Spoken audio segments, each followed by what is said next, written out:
Okay મિત્રો, આજે start કરીએ explain pin diagram of 8051 micro controller. Okay, એક્ઝામમાં હોય જ છે ક્વેશ્ચન, તો આ ક્વેશ્ચન સ્કીપ ન કરવો. જોઈએ, ખાસ કરીને 7 માર્કનો જો આ ક્વેશ્ચન હોય તો પિન ડાયાગ્રામ છે એ ડ્રો કરવાનો ખાસ રહેશે ને એક પણ પિન ભૂલવાની નથી. એક એક પિન વિશે આપણે ડિટેલમાં અત્યારે સમજવાના છીએ, બરોબર. પણ ખાસ જ્યારે ડાયાગ્રામ હોય કે પિન ડાયાગ્રામ હોય પણ એના પણ માર્ક હોય છે, બરોબર. એટલે ખાસ ન યાદ રહીએ તો ગોખી લ્યો, ગમે એમ કરીને તમે યાદ રાખી લ્યો, કેમ કે એક્ઝામમાં આ હોય જ છે, બરોબર. હવે તમને આ જે માઇક્રો કંટ્રોલર જે ચિપ દેખાય છે, બરોબર, એક આ ચિપ આખી આને ચિપ કહેવાય, બરોબર. માઇક્રો કંટ્રોલરની ચિપ છે. એમાં હવે આપણને ખબર કેવી રીતે પડશે કે પેલા ફર્સ્ટ ઓફ ઓલ તો આ 40 પિન નો ડાયાગ્રામ છે, બરોબર. 40 પિન હોય છે આમાં, એટલે 40 લેગ હોય છે, 40 પિન હોય છે. ખબર કેવી રીતે પડે કે અહીંયા આપણે લાઈવ તો તમને બતાવી નહીં શકું, બટ તમે ગૂગલ પર સર્ચ કરજો પિન ડાયાગ્રામ ઓફ 8051, બરોબર. તો તમને એકચ્યુઅલી જે ચિપ માઇક્રો કંટ્રોલરની ચિપ છે કેવી રીતે દેખાતી હશે એ તમને બતાવશે. બ્લેક કલરની હોય, બરાબર. હવે એમાં જે છે એ આપણને કેવી રીતે ખબર પડે કે પિન 1 છે એ ક્યાંથી સ્ટાર્ટ થાય, બરોબર. તો એ ચીપ હશે એમાં છે ને તમને અહીંયા એક ખાંચો કરીને આવું આપેલું હશે, બરોબર. આવી રીતે ખાંચો હશે, બરોબર. તો ત્યાંથી પિન નંબર 1 છે એ સ્ટાર્ટ થતી હશે, બરોબર. અને અહીંયા સુધી 20 આવશે, 20 થી પછી અહીંયા 21 થી સ્ટાર્ટ થશે અને 40 સુધી હશે પિન, બરોબર. તો 40 આવી રીતે પિન હશે. અહીંયા આપણે ડિવાઈડ કરી દીધી છે બધી પિન, P0 P2 P3, બરોબર. P1 બરોબર. અલગ અલગ બધા ફંક્શન છે પિનોના, ટોટલ 4માં આને ડિવાઈડ કરેલું છે, ભાગ પાડેલા છે. ખાસ યાદ રાખજો, જે 20 નંબરની પિન છે ગ્રાઉન્ડ પિન છે, બરોબર. અને 40 નંબરની પિન છે એ પાવર સપ્લાય માટેની પિન છે, VCC, બરોબર. કે આપણે ત્યાં 0.5 વોલ્ટ પાવર સપ્લાય આપણે એને આપીએ છીએ, બરોબર.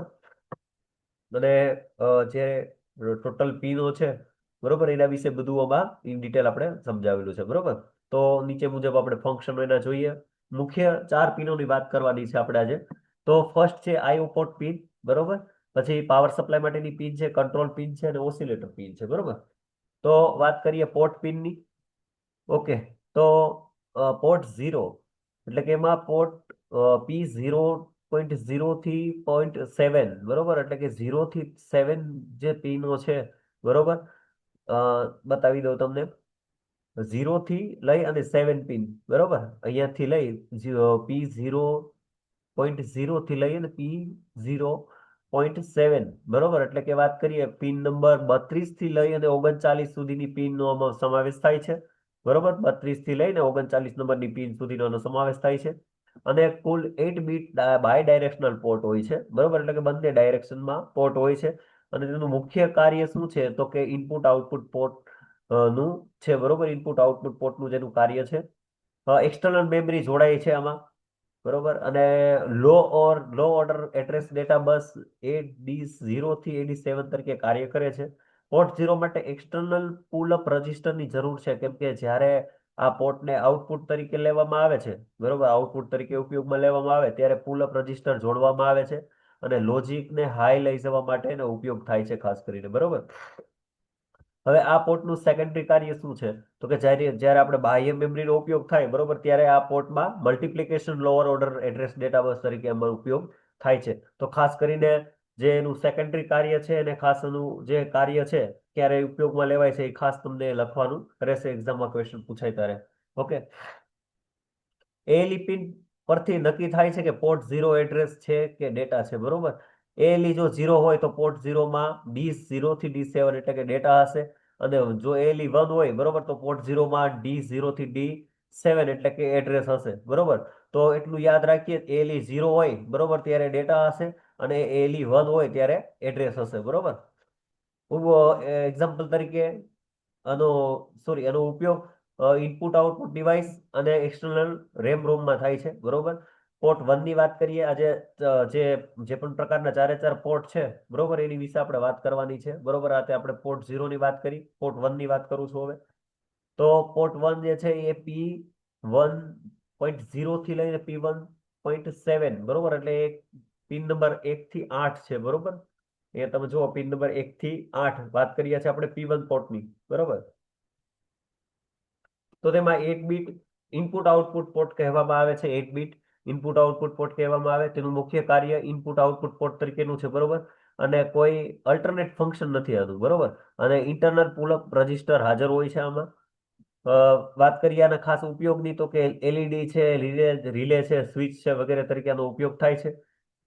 નેક્સ્ટ વાત કરીએ P2 પોર્ટની, બરોબર. તો P2 પોર્ટમાં P2 0 થી લઈ અને P2 7, બરોબર. એનો જે પિન નંબર છે એ 21 થી લઈને 28 નંબર પિન ઉપર હશે, બરોબર. અને 8 બીટ ઇનપુટ આઉટપુટ પોર્ટ છે. તેનું મુખ્ય કાર્ય, તો બધી જેનું મુખ્ય કાર્ય શું છે આ બધી પિનોનું, તો કે ઇનપુટ આઉટપુટ તરીકે વર્તે છે, બરોબર. એનું કામ જે છે એક્સટર્નલ મેમરી માટે ઉપયોગમાં લેવાય છે.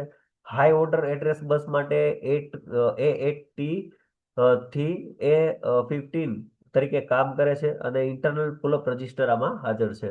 હવે એનો ઉપયોગ ક્યાં થશે, તો કે એક્સટર્નલ મેમરી પ્લસ ઇનપુટ આઉટપુટમાં, બરોબર. લાસ્ટ પોર્ટની વાત કરીએ, પોર્ટ 3ની, તો પોર્ટ 3.0 થી લઈ અને 3.7 સુધી. અને પિન નંબરની વાત કરીએ તો 10 થી લઈને 17. ખાસ પિન નંબર પણ લખવાના છે તમારે, બરોબર. એક ખાલી ડાયાગ્રામ ડ્રો કરી નાખશો ને તો એની ઉપરથી બધું તમે લખી શકશો આ. ઓકે. તો input output plus internet sorry alternate function, તેનું મુખ્ય કાર્ય તો બધા રજિસ્ટરમાં સેમ જ છે, સોરી બધા પોર્ટમાં, તો ઇનપુટ આઉટપુટ પોર્ટ તરીકે, બરોબર. તેને પુલઅપ રજિસ્ટરની જરૂરી નથી આમાં, બરોબર. પુલઅપ રજિસ્ટરની ઉપરમાં બધે પુલઅપ રજિસ્ટરની જરૂરિયાત હતી, આમાં કોઈ જરૂરિયાત છે નહીં. અને તેની દરેક પિન સેકન્ડરી કાર્ય અલગ અલગ રીતે નીચે મુજબ છે, બરોબર. તો ખાસ આ એક ટેબલ છે ને એ બહુ વ્યવસ્થિત રીતે વાંચી લેજો તમે. અલગ અલગ પ્રકારના જે બધી જેટલી પણ પિનો છે, બરોબર, 10 થી લઈને 17 પિનો, એનું અલગ અલગ કાર્યો છે એ આમાં બધું લખેલું છે, બરોબર. ફોર એક્ઝામ્પલ RxD છે, સિરિયલ ઇનપુટ, બરોબર. તો એ ડેટાને સિરિયલી રિસીવ કરવા માટે છે. TXT છે તો એને સિરિયલી ટ્રાન્સમિટ કરવા માટે છે. INT છે તો એ એક્સટર્નલ ઇન્ટરપ્ટ છે, એટલે કે બાહ્ય ઇન્ટરપ્ટ માટે છે, બરોબર. એવી રીતે આ પણ સેમ જ છે, INT1, બરોબર, બાહ્ય ઇન્ટરપ્ટ માટે જ છે.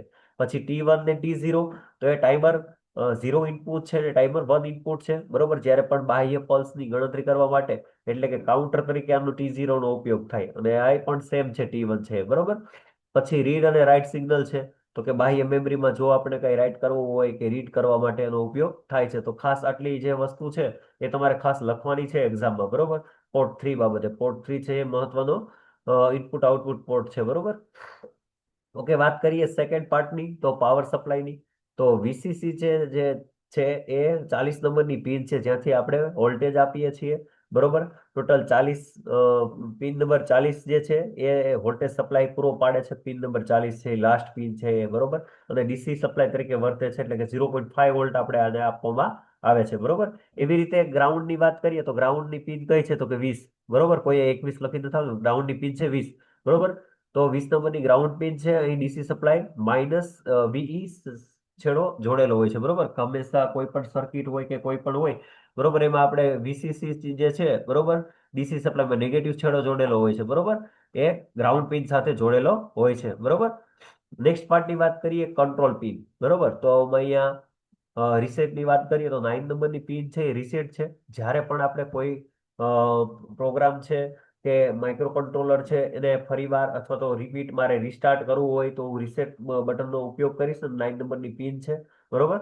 તો આમાં આ પિનનો ઉપયોગ માઇક્રો કંટ્રોલરને રીસેટ કરવા માટે થાય છે, બરોબર, મેઇનલી. અને આ પિન હાઈ સિગ્નલ આપવા માટે આપવામાં આવે છે, જ્યારે માઇક્રો કંટ્રોલર ફરી શરૂઆતની સ્થિતિમાં આપણે લાવવું હોય, બરોબર, તો એને આપણે રીસેટ કરીએ છીએ, બરોબર. ખાસ કરીને એના કાર્યોની વાત કરીએ તો એક્ટિવ હાઈ પિન અને હાઈ રાખવામાં હાઈ રાખતા CPU રીસેટ થાય છે. પ્રોગ્રામ કાઉન્ટર જ્યારે પણ આપણે રીસેટ કરીએ ત્યારે 00H થઈ જાય છે. બધા રજીસ્ટર બાય ડિફોલ્ટ સેટ થઈ જાય છે, બરોબર. ઓકે. સામાન્ય રીતે RC નેટવર્ક થી રીસેટ આપવામાં આવે છે આને, બરોબર.